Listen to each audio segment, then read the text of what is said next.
নারকোলটা পুড়ে আমার এই বাটির মাপের একটু পরিপূর্ণ এতটুকু হয়েছে, এবং আমি গুড়টা নিয়েছি এই সেম বাটিরই কিছুটা কম।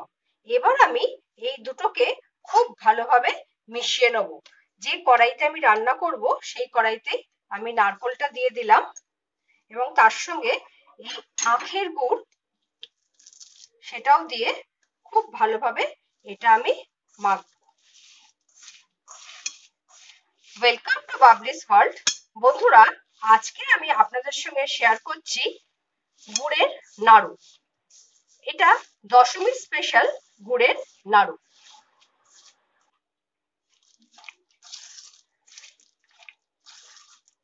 খুব ভালোভাবে যখন মাখা হয়ে যাবে তারপর আমি এটাকে গ্যাসে বসিয়ে দেব। এইবার আমি গ্যাসে কড়াইটা বসিয়ে নাড়তে চাড়তে এটাকে পাক দিতে শুরু করলাম।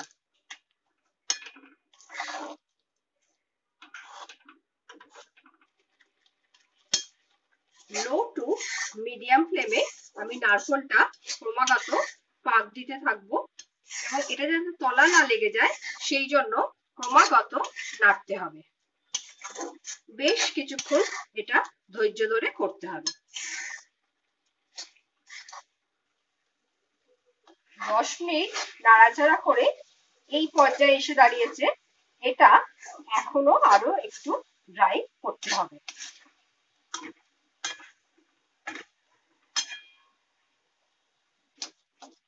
পাক করতে করতে একদম টাইট হয়ে গেছে।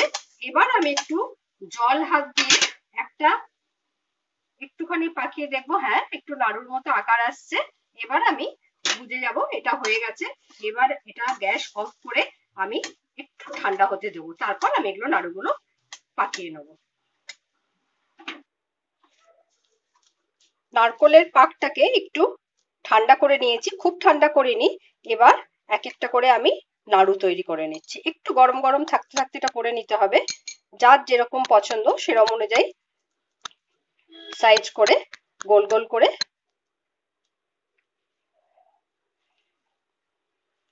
দশমী স্পেশাল গুড়ের নারকোল লাড্ডু রেডি।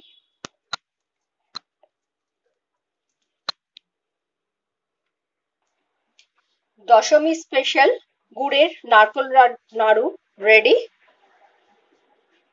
সকলে ভালো থাকবেন, পুজোয় আনন্দ করুন সকলে। বাই বাই বন্ধুরা, নেক্সট কোনো ভিডিও নিয়ে আবার আপনাদের সামনে এসে আমি হাজির হব।